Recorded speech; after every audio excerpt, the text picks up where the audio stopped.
Ese permiso del general Prim permite que él y otros pasen a territorio español y él se instala en Sevilla abriendo la primera públicamente, porque ya existían de forma clandestina desde la década de los 50 grupos protestantes organizados en Andalucía y alguno en Cataluña, pero realmente de forma pública se abre el 28 de diciembre de 1868 la primera capilla o templo protestante en la península, no en España, porque el 8 de noviembre, solo unas semanas antes, se había producido este asunto, apertura de un templo público protestante en Mahón. Era un hombre con una gran visión evangelística.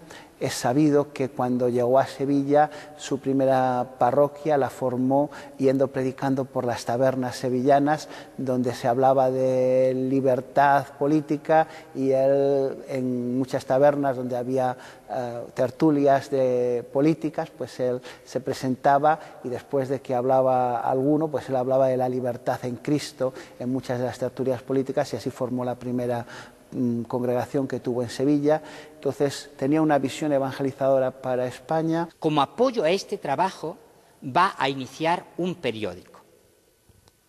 Es verdad que la historia del periodismo protestante español se inicia antes, y curiosamente se inicia en Inglaterra por exiliados protestantes españoles, pero lo que es en territorio español, el segundo de los títulos, concretamente el suyo, es El cristianismo. Allí debate la celebración del Concilio Vaticano I, allí se recogen las primeras peripecias, aventuras y desventuras de las iglesias protestantes, no solamente en Sevilla, Andalucía, sino en toda España, y allí también nace el primer libro suyo que va a publicar, El celibato forzoso del clero. Después de 5 años en Sevilla, se produce el triste suceso de la muerte de Antonio Carrasco, pastor de la iglesia protestante que comenzó a organizarse en Madrid al naufragar el barco en el que volvía desde Nueva York. Ante la necesidad, la congregación llama a Juan Bautista Cabrera para ocupar su lugar, llegando a Madrid en 1874.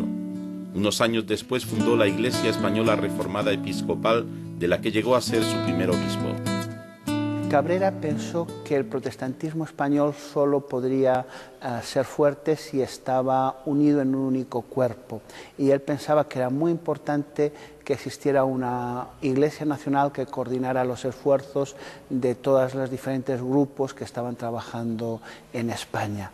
Y yo creo que él aportó esa visión y después aportó una organización.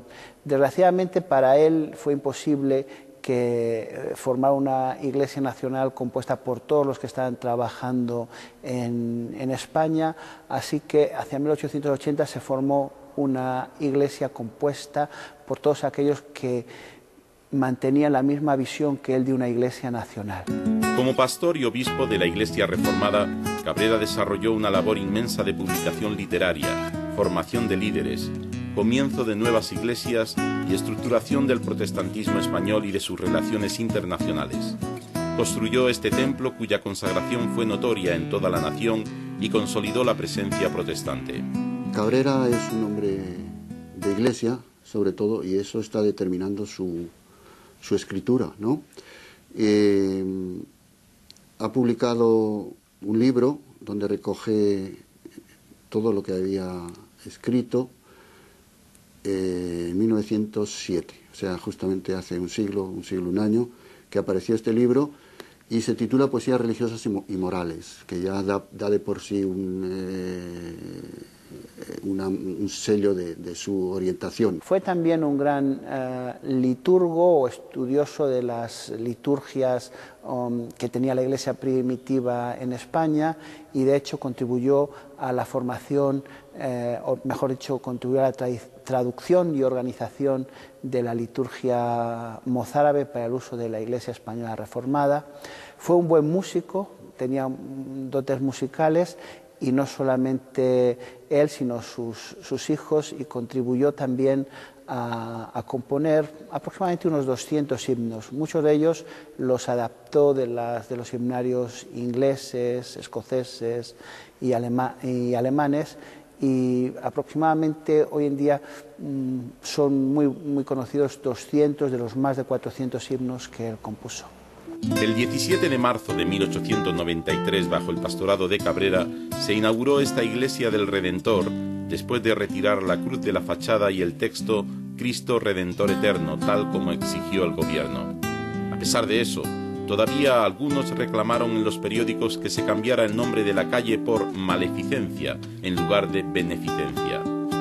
No obstante, su inauguración marca un hito de victoria en el avance de la libertad religiosa en España, aunque para que los protestantes no disfrutaran mucho de su victoria, el Ayuntamiento de Madrid aprobó la construcción de un mercado en el parque que había enfrente y colocó la salida de basuras justo al lado de la puerta de la iglesia.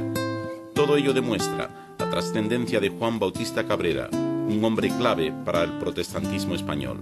Al poco de venir a Madrid, Cabrera mantenía una relación importante con los líderes evangélicos en Inglaterra, donde ya estaba formada la Alianza Evangélica, y vio la necesidad de formar una alianza evangélica aquí en España. Él fue por más de 30 años, primero el presidente y después el presidente honorario. Juan Bautista Cabrera murió en 1916. Casado con Josefa Latorre, tuvo 7 hijos. De estos, Fernando le sucedió en la presidencia de la Iglesia y destacó por sus actividades en defensa de la libertad religiosa y en la organización de los 3 primeros congresos evangélicos españoles.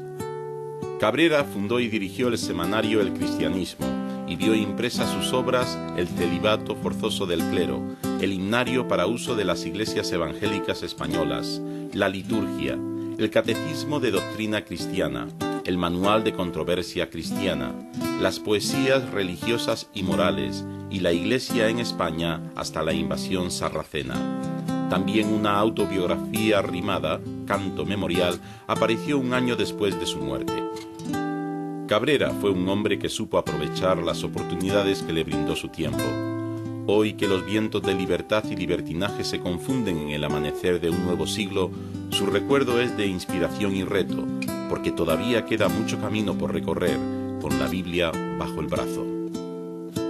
Amigos, tenemos que despedirnos, pero antes queremos regalarte este Evangelio de San Juan. Llámanos ahora al teléfono 91 743 4400 y te lo enviaremos gratis. Es un regalo que hacemos como parte de la promoción de la lectura de la Biblia que realizan las iglesias evangélicas. Y el teléfono al que nos tenéis que llamar es el 91 743 4400. Y si este programa te ha gustado y quieres volver a verlo, puedes visitar nuestra página web, buenasnoticiastv.org. Allí podrás ver el último programa emitido cada semana. Y la próxima semana nos vamos a ir hasta Valencia. Allí la primera iglesia bautista celebra este año su 120 aniversario. Vamos a estar con ellos y conoceremos algo de su historia. Os esperamos para entonces. Muchas gracias por vuestra atención y no lo olvides, tú vales mucho para Dios.